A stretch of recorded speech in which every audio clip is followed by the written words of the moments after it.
Hello, welcome to PortMedia Studio. This is a new program that we'll be doing, interviewing people in the community. We had previously called it In the Studio With, now it's in PortMedia Studio With. And today we have Jill Panall, who is here to talk about an upcoming event that everyone should be able to participate in. Good morning. Thank you. Good morning. Thanks for having me. I'm glad to be here. Thank you for coming. I think this is a really important thing that you're doing. Well, we do too. So I'm here on behalf of the Anchor of Hope Diaper Bank, which is a diaper bank based out of Haverhill that serves this whole Seacoast community, including Newburyport, Newbury, West Newbury. So it's really a topical time of year. We're going back to school. People are thinking again about children and children's needs, and it's a really great time of year for us to think about sort of the smallest citizens and what they need in their lives. And then that, for a lot of kids, that's diapers. Yeah, I had not even heard of the Anchor of Hope or the diaper bank or anything. So how long has this been going on? That's a good question. Claire, our founder, founded this, oh gosh, at least 10 years ago. I knew you were going to ask me that on camera, and I should have looked up the founding year. That would have been good. But we've been doing this as a way to fill a need that isn't filled anywhere else. And to your point, most people say to me, oh, I've never heard of diaper need, or I've never heard of your diaper bank, which is, you know, a big part of what we do is education. Mm-hmm. Why is this a thing? Why is this a problem? Yeah. And it really is challenging because a study was commissioned a few years ago by the National Diaper Bank and Yale University together, and they found that 1 in 3 American families doesn't have sufficient diapers for their children. That's a staggering number. And I'm sure people sometimes will argue with me that, Newburyport obviously better than that, but I think that's neither here nor there really, because communities around us are experiencing that same level of need, and people in our own community are experiencing need. So I think that's really the most important thing to focus on, is that there is this persistent need, that people just don't have what they need to cover their children. Now, I know we had a brief conversation before, and I'm sure you get this question a lot about cloth diapers. Yes. Because people can, I don't know what they're thinking, rinse them out and hang them up or some. Yeah, I mean, some of our clients have confessed to reusing disposable diapers because that's how they can stretch between changes if they don't have enough, or trying to, actually clean them and reuse them. And our diaper bank provides disposable diapers because it's the standard today. But what about cotton diapers? Right, so let me get to that. So cloth diapers, were the standard for many years, and that's the question we get from a lot of folks, particularly people that had used cloth with their own children. Why don't you just give cloth diapers to people in need? It's cheaper, it's free, and it's first of all, it's not cheap. The modern cloth diapers are quite expensive, but one of the main reasons we don't do cloth is a lot of our families can't handle the needs of washing and sanitizing cloth diapers. Some of our clients are homeless or are in transitional living, so they really don't have a sanitary place to wash cloth diapers, even hand wash in some cases. A lot of our other clients, even folks that are in a better place in life but are still having temporary need, it's just a huge amount of time and energy and expense to go through the cloth diaper process. And we oftentimes find a lot of our clients just can't handle it. And the disposable diaper is the most practical way for us to give help. And when you think about 90% of people currently using disposable diapers, that's the standard today. Right. So asking our sort of most disadvantaged echelon to take on something that isn't standard, it seems cruel to us, and it's just not, it's not practical in most cases. Folks that are working, many of our families are working, and it's not, people often are like, well, you can't afford children, don't have any. That's ridiculous on many levels, mostly because the joy of parenting shouldn't be restricted to only some people. Yeah. But often people, and mostly the reason I'm saying it's ridiculous is because most of our clients were in a better spot when they began their journey, and something's happened to them. Someone's lost a job, someone's gotten sick, and they're suddenly finding themselves in this need that they didn't anticipate having. Yeah. And so they're sort of struggling and scrambling, and we're there to step in and say, we're here to help you. So there are some diaper banks around that do cloth diapers, and they carefully screen families to make sure they have the ability to wash and sanitize. They're taking them to a daycare that can handle cloth. And that's the point I was trying to make circularly. A lot of our families are working, and when you take your children to a lower income or subsidized daycare, most of them don't take cloth. So that means you have to. Yeah, I mean, if you're at Head Start, you can't take cloth. You have workers that are pressed for time. They have a lot of children to handle, and the disposable is a lot easier for that person's day. And most daycares do require you to bring, whether it's a day's or a week's worth of diapers with you. So if you don't have those, then you can't leave your child, and you can't go to work, and you can't lift your family from their circumstances. And it's just sort of a domino effect. And so it begins with that simple diaper. So how many diapers do you think people are going through a day?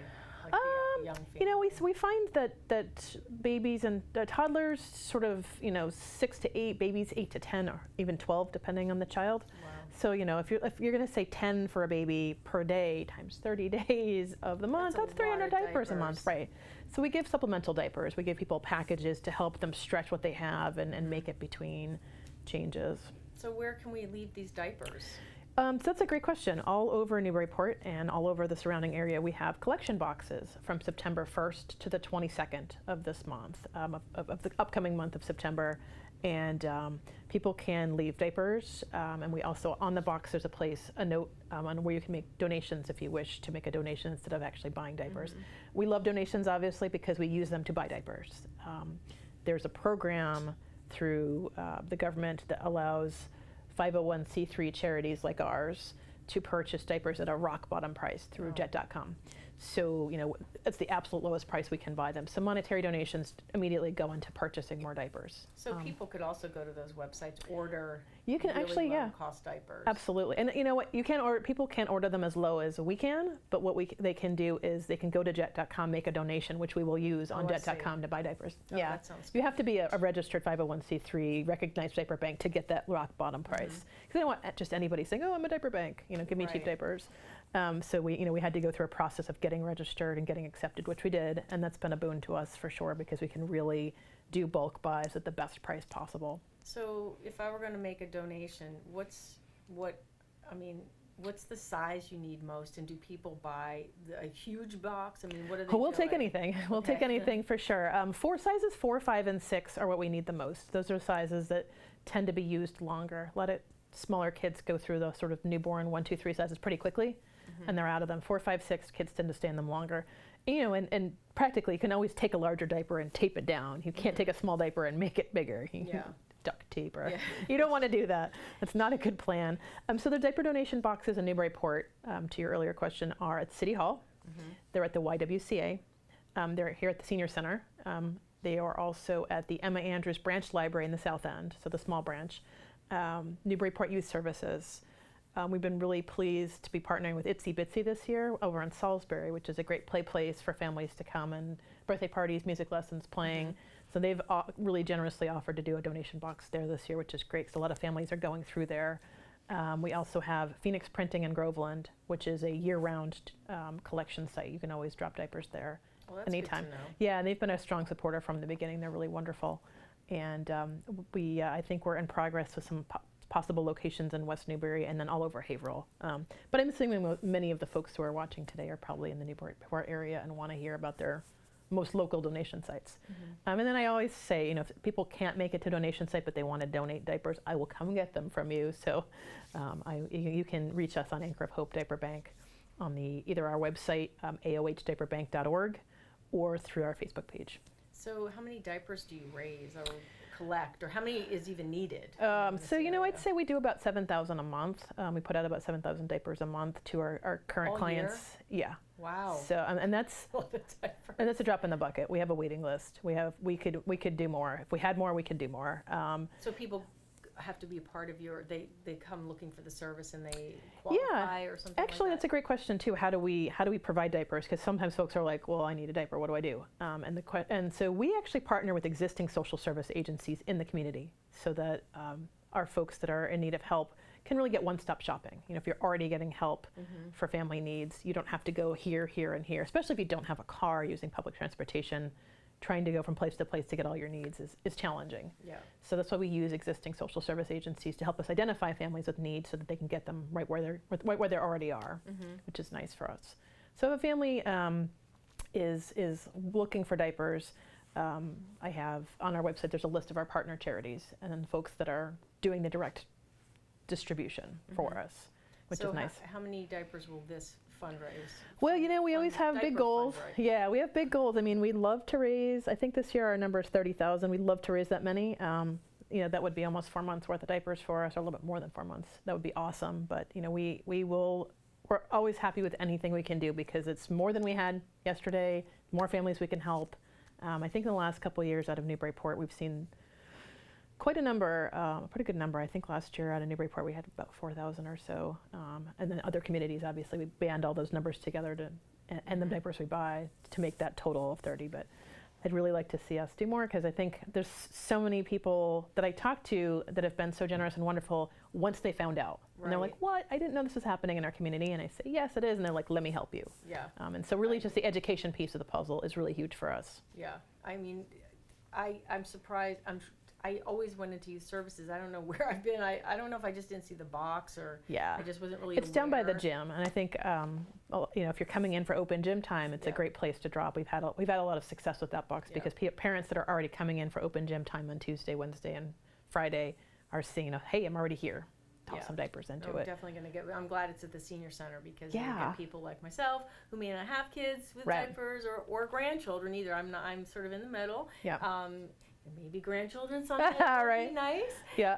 But I would, of course, love to donate diapers. I mean, who wouldn't? Yeah. You know what? We had the box at the senior center for the first time last year. It was a new site, and it was so wonderful. We had so many generous donations from folks who in most cases are pretty far from having done diapers themselves, and who could easily be like, meh, whatever, I don't care. And we really had a lot of generosity and open spirit, people asking really good questions. Roseanne, the director, has been really wonderful in publicizing it throughout the constituency and answering questions like, well, you know, why not cloth, and you know, how can I help, and why should I do this, and really answering those questions for us. So that's been a wonderful site for us too. The Y's been wonderful. Lots of families come through there.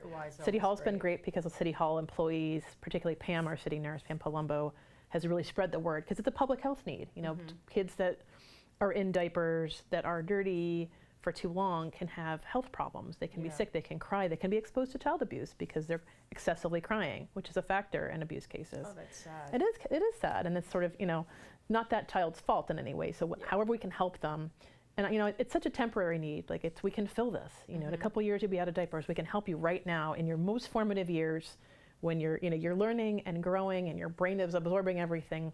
That's the time for you to have the best possible experience, and we want to make sure that kids in our community can have that great experience. I would imagine too that if you're struggling, you may not. It's sometimes really hard to get to the big Walmarts or Sam's Club or Costco. Absolutely. You end up going to CVS. Yep. Or you just get what you need at Market Basket. Yep. And at the moment, which has got to be the most expensive time. Absolutely. Absolutely, for sure. So typically we find the big box stores and online are the best ways to get the lowest possible prices. But if you don't have a credit card, if you don't have a car, or you're going to a big box store, if you can't afford to buy in bulk, then you are going to convenience stores and corner stores and buying small packages at the highest price. And we've seen that the prices are at least double in many cases, if not more, than what you can get if you buy in bulk. And so that's one of the reasons we want people to have their eyes open to this. The people that can least afford it are paying the most. And you know, I think I said this earlier elsewhere, probably maybe not here today, but if you're middle class or you're wealthy, you just buy diapers. You don't think about it. You know, and it's just not a thing that occurs to you that there's some folks that just can't just buy whatever they want whenever they want it. You know, and that's really eye-opening. None of the government programs cover diapers and allow, you know, WIC and SNAP and programs like that are purely nutritional programs. They're very important and necessary programs, but they don't cover non-food. They don't cover non-food items, which is fine. And I think there's some legislation underway to try to allow people to use their existing monies for those things. It's not really to increase the funding, but just to say, hey, you know, you can use this for diapers. But so far that hasn't passed. So right now people can't use those programs. And, you know, again, they're really stretching themselves thin, and diapers are expensive. I did not realize that. That was a very good point that you just brought up, because I didn't really connect those things. So people, I understand now if people are on some services, that they aren't going to be able to use those services to get the diapers. Yeah, and when you look at the numbers on sort of poverty and need in Massachusetts, you know, they kind of report on who's getting WIC and who's getting SNAP and who's getting heating assistance and who's getting different payments, but there's nothing for diapers because that's just not something that's covered anywhere. So it's hard for us to get numbers on how many families in Massachusetts are using services because we all have these individual diaper banks who are helping individual families.